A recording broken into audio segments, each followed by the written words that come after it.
Widowhood is a profound and transformative experience that occurs when a man or woman loses their spouse or partner through death. It marks the beginning of a new chapter for a widow, often filled with emotional, social, financial, and practical challenges. In this empowering and compassionate episode, we will delve into the unique journey of widowhood through the lens of a widow. We hope to provide women whose spouses have died a direct and authentic way to practically live their lives while coping with loss as they navigate the world in this 21st century.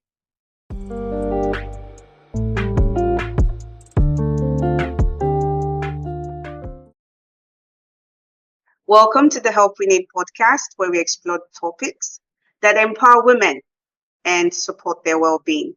I'm your host, Felicia Moronkeji, and today we will be providing up close and personal, through the lens of a widow, how grief can impact and help transform lives in the 21st century.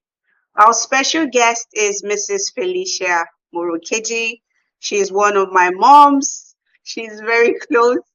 So this episode is not just close and personal. It is a very personal episode for me. Mrs. Felicia Moronkeji is a retired teacher, banker, and businesswoman by profession, and has been a widow with 5 children, I think for the last 40 years, if I'm not mistaken. So welcome, Mrs. Felicia. Thank you for joining us today to discuss this important yet emotional topic. Hello, Mommy. How are you? I'm fine. Thank you, Wafumike. I'm very fine, and I thank you for this special invitation, inviting me to your episode, most especially discussing this important topic concerning women and men as well. Then I greet all our viewers and the women listening to us. Thank you. Yes, thank you, Mommy. We're so delighted to have you with us and to come and share your story and your experience with us. So, Mommy, I'm gonna ask you to tell us a bit about, what were the circumstances that led to you losing your husband? I was born in Ire,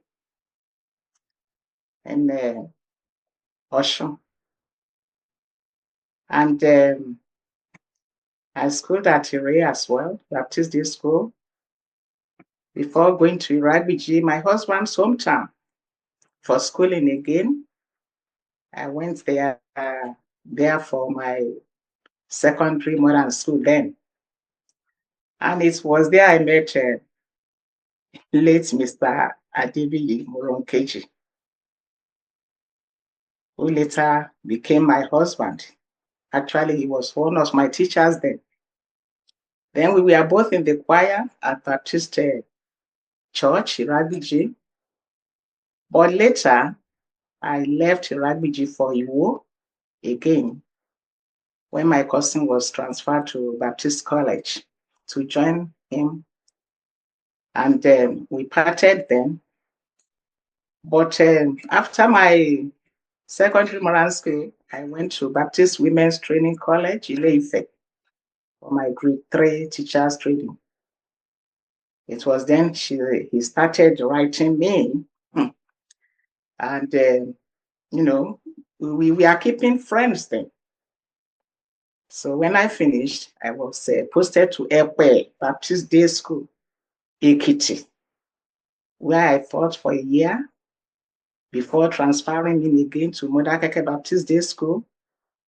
And then I taught for another 1 year. That was 1966. And before then, he has traveled abroad. So by 1966, I got the invitation. Then the introduction was done, everything was done. Then I have to join him in London. in December 23, 1966. That is the story of how we met. Oh, thank you so much, Mommy. 1966. I wasn't born then, so that's definitely a long time ago. And I'm sure the circumstances obviously were very friendly and warm, and you met in Nigeria. For those that may be listening in on the call and not particularly sure what part of the country we are speaking about, so you met in Nigeria, and then you moved over to the UK, where you eventually settled down and you married and you had children. So, Mommy, could you tell us a bit about, how many children did you have? And what circumstances led to your husband losing his life? Thank you, Funke. Our marriage took place on the 22nd of April, 1967. And to the glory of God, we had 2 children here in Britain, our first 2 children. Then after we left Britain for Nigeria, I took to secretarial course when we were here, and that's one gave me the advantage when working in the bank. So I worked at a National Bank. Then when we got to Nigeria, we were blessed for another 3 children, before the man parted. So that is how we got our children. And then on the 1st of August, 1981, he passed away. So 1st of August 1981. And was this expected? Was it sudden? Was it so sudden? Because he was sick for 13 days, and everybody, I say everybody, even the hospital, they all tried, but he passed away just like that. It was just like a dream, and the rude shock to everyone, not me alone. Everyone that knew him. It was terrible. We don't pray for it. But when it happened, there is nothing anybody can do. So we thank God for how far He has taken us. Yeah, so Mommy, how old were you, or how old was he when he passed on? Because you had already said you had 5 children.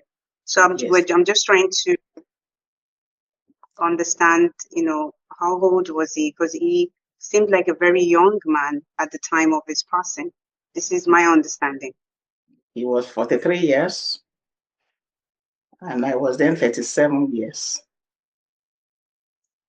So you know what it really means. Everything was just scattered. Then the next question is, where do I go? What do I do? But I thank God. It is God. All things that we are able to say or do today, it is God. God and God alone did it in a miraculous way. So, I don't even Mommy, understand. yeah, so Mommy, I'm just going to try and unpack this a bit. And I know it's been a while. It's a very emotional story. And again, the essence of us coming in to listen to you is to learn from those experiences and to glean from your wisdom.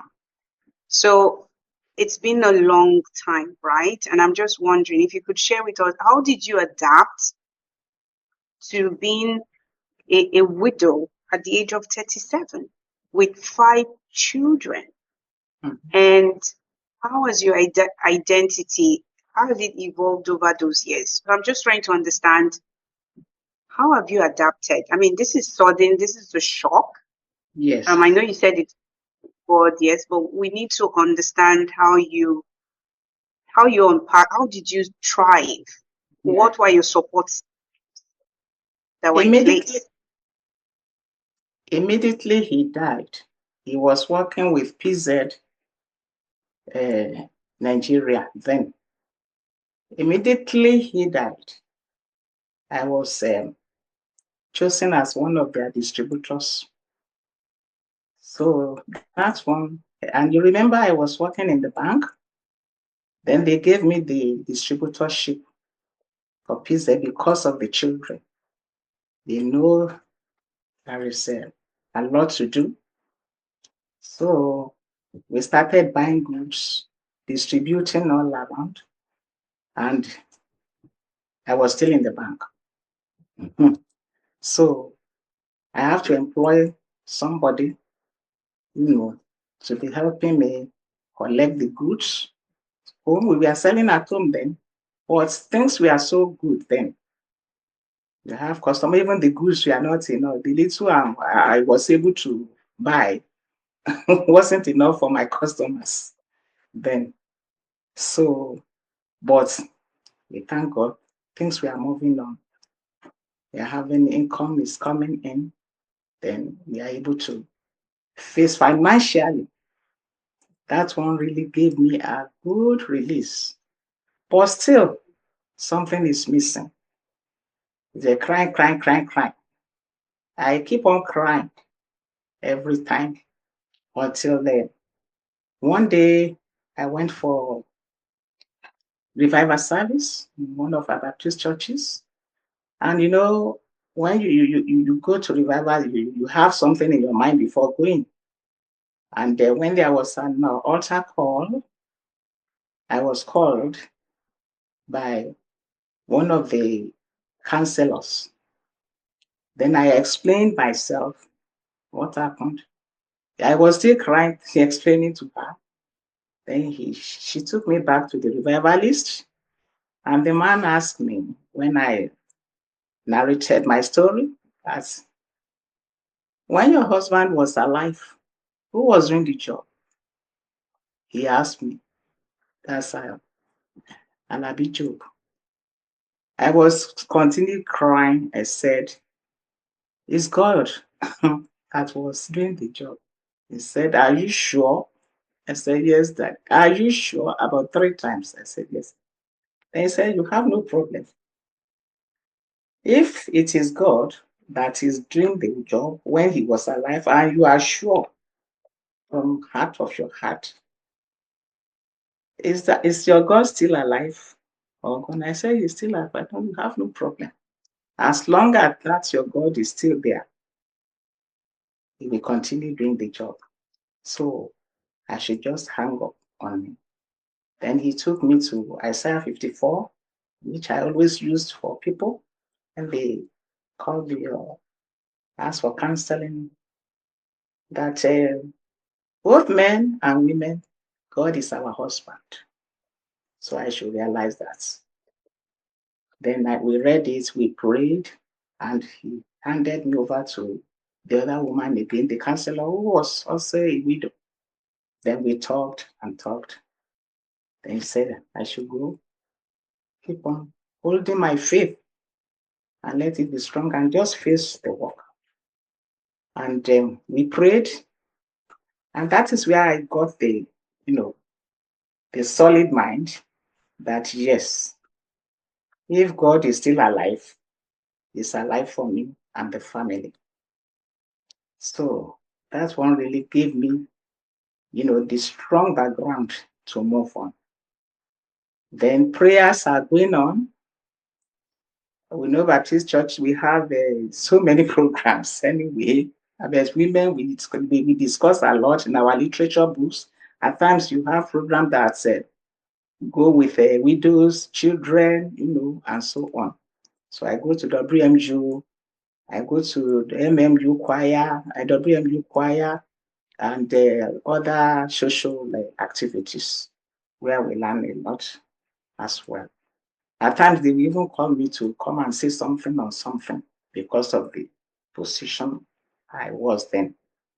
So, prayer, word of God, and faith. Then we need to be focused that this is your job. You have to face it squarely, no looking back, no side attraction. So with prayer and daily devotion, even in the family, you don't miss it. That is it. And the children also go for their own activities in the church. After the school hours in any evening, they have say the choir practice, GA, and have the media meeting and so on. That is it. So that's why I say it is God. So thank you so much. I mean, for some of our listeners listening in and trying to connect the dots, Mrs. Felicia Moronkeji is a Christian from a Christian background. And from what you've explained, it's obvious that your religion has been one of those pillars that has held you through this time of grief. You just explained to us that you went for revival, and that was more around the church community where you were prayed for, where you were counseled, and that gave you the courage and the determination to brace up and to just move on, with next steps. And while I understand this must have been a very difficult period in your life, as it's always with people that are grieving, I think your faith in God gave you the strength to know that if He had been with you all this while, up to when you got married, and even when you lost your husband, He's still able to strengthen you. He's still able to give you the grace to face the challenges ahead. And something I liked about what you said, aside the emotional support you got from your church community, because that's something we really need to call out, you also talked about your financial status. You talked about being a banker, and then you got the added responsibility of being a businesswoman. So in essence, the financial base was something that also kept you going in terms of the support for, taking care of the children, taking care of the family. You've also mentioned family and friends. So I think it's helpful to also share that and, bring that up and personal, because in those days, I wasn't sure. I mean, you're back in Nigeria, there wasn't that popularity around therapy. There wasn't that popularity maybe around counseling at that time. But it's good to note that even within the church community, you had counselors, and even the counselor was a widow. So to be able to support you, through the challenges. And it's helpful to know that other than that, also, you were working. So that's a good thing that you had a stable job and you were able to support the children and the family. And you also had friends who rallied around you. So I think this is one of those things that we need to call out and continue to encourage our women to also try and, do things that would support the family. We don't pray this for anyone, but it was helpful that you were working at the time. It was helpful that you were educated, and I think that also gave you a firm foundation that you were able to stand on, at least to support the children as well. So, Mommy, I'm just moving on to, because we want to understand how you leverage this support system. So, in a sense, it's more like, what strategies did you use to cope with loneliness? Because at the end of the day, you still have to go into your room, you still have to close the door, you still have to be alone with yourself. I know the community of help is around, you're focused on taking care of the kids, but there are always times when you would have to go to sleep and those thoughts would come. How were you able to cope with being all by yourself, a woman taking care of 5 children without a husband? Thank you, Funke. And in the first place, when you are in such a condition or position and you are busy with something, you don't have problem and you are focused. Because I was so busy with my business and the children. Then remember I told you the kind of family I have, husband's family. They are so nice. They are so good. They are wonderful. They did not give me any problem whatsoever. And I thank God for their life. And also from my own end, I host so many children in my house, even with the situation there. So many people. So when you have peace of mind, you know, nobody troubles you. It's another thing to have for your husband or the wife to die. It's another thing for a problem from somewhere to arise. There wasn't anything like that from them, in fairness, God. So that when you have rest of mind, you go on your program, you face your program, then whatever you want to do, you have rest of mind that nobody is warning me again. This problem is enough for me, and they knew then it was enough. So they left me to it with God. There are so many things happening from families when things like this happen. To the glory of God, I never experienced such nasty or horrible things.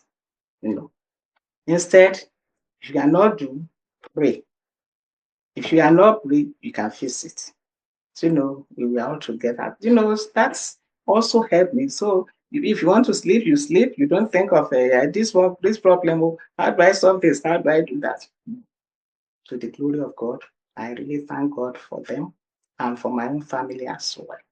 So, and when you've gone for your day's job from morning, taking children to school, dropping them, coming back, if you supply the customers, then what else?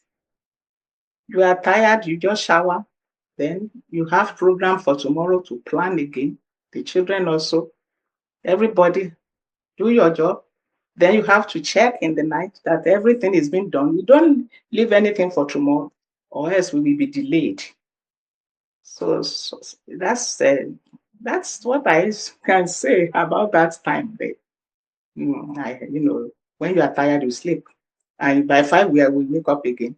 The prayer bell, anyone that is in charge, then we pray, everybody, you get ready again. Off we go. Then from work at times, from the office at times, I go to church. From church, back home. Before you care for 5 children, it's no joke. So your hands were full, obviously, and you were very busy. I know we spoke at some point, and then you talked about you listening to worship songs, and that was the form through which you were able to revive your spirit when you were sad. Could you tell us more about this? Because we spoke at length at some point, and you told me when it really comes back to you that you are lonely. There were ways in which you tried to revive your spirit and make yourself joyful. So could you say a thing or two just to share with our listeners? I used to sing. I love singing, like my husband, which he was an Olivet product. I don't know, but most of the Baptist schools and colleges, we sing a lot. So we used to sing. So I love singing. The night I take my hymn book and both the one from the church and the Baptist hymn book, I sing those spiritual songs, those are uplifting songs. I can be singing until I slept off. Then I read my Bible. I say my prayers as well. So that's all. Okay.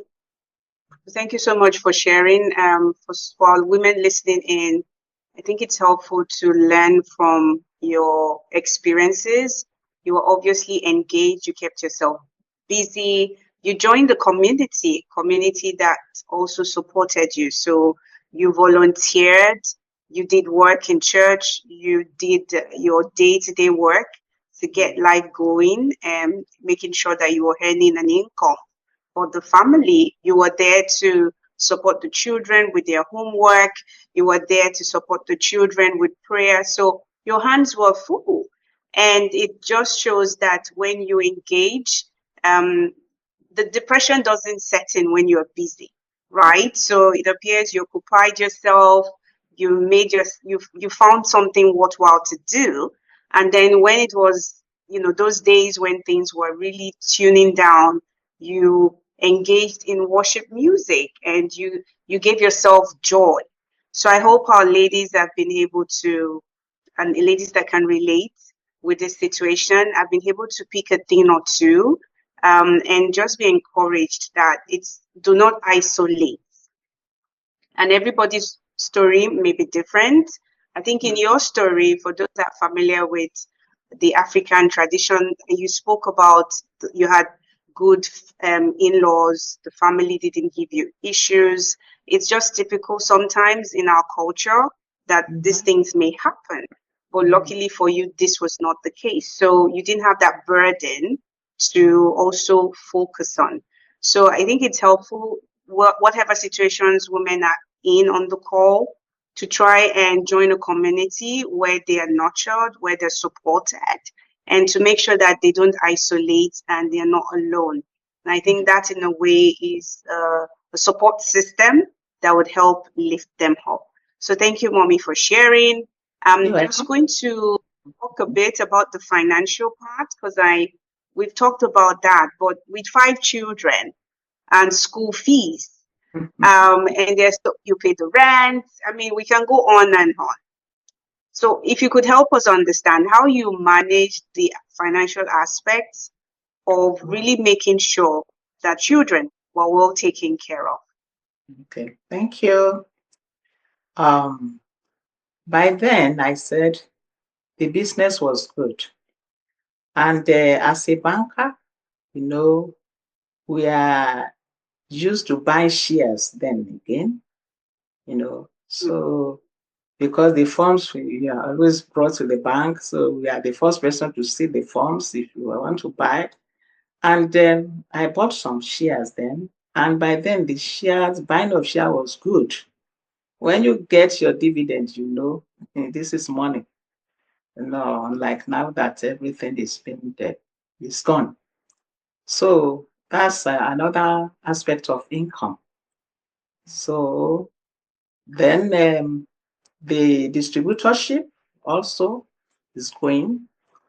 Then I have some savings. When you have excess, you can save. So saving for the school fees and so on, anything that will not affect our capital for the business. Then the salary was going before I resigned. Later, I resigned in the bank to face the other one. And I couldn't cope with the two again. And one is better than the other. So financially, and people, remember, they brought gifts. So people gave us gifts. When they are coming to visit us, they bring food, whatever they have, they brought them. So well, we didn't lack much because of the affection and the love we received from people. That is how I can say that here, to the point that we also, we are able to give out as well and to help people later. Yeah. That's amazing. And I know when we spoke some time ago, just to prepare for our podcast for today, I think there were other things you said as well. You talked about being very prudent. Could you just talk to us about that? Because, yes, there were shares. You've talked about savings, but you talked about being prudent, and you also talked a bit about making sure that you only bought what was necessary. Yes. So could you broaden that up a bit? What do you mean by being prudent and buying what's necessary? We cut our coats according to our growth. This like Ashwebi or all these things, I don't go for all those. It's my if children, food, schooling, then we wear the necessary dresses that we wear.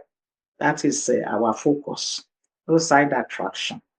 I travel. I love traveling.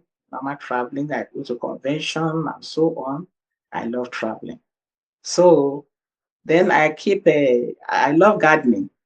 I have my garden, planting, things that can be in the garden. So that's one also, at least some things that we can get we could get them from the garden. Remember that one again. So I don't buy anything I don't need. You know, anything we don't need, we don't buy them. Oh, that's wonderful. So what I can hear from what you're saying is obviously as a banker, you applied some financial management and you leverage certain Okay. tools. One of which was you invested in shares. You also were into savings and you were very prudent in a sense, would say that you were budgeting and making sure that you were only buying what was necessary. And I think I hear the word contentment. And for those of us listening on the podcast who are not particularly sure what certain terminologies means, when she's talking about Ashwebi, it's sort of like a culture where we come from in Nigeria, that most times when people are into parties and events, you get certain materials, you all wear the same material, and that sometimes could cost a arm and a leg. It could be very expensive. People would buy clothes for almost anything, naming ceremony, parties, anything. But her ability to be able to say, you know what, if there is an event, I would wear what I have and I would not invest in something that is not necessary because I have a lot of responsibilities. So you being content, and then you talked about a garden. So just to broaden this up a bit, she did some gardening. She reared chickens.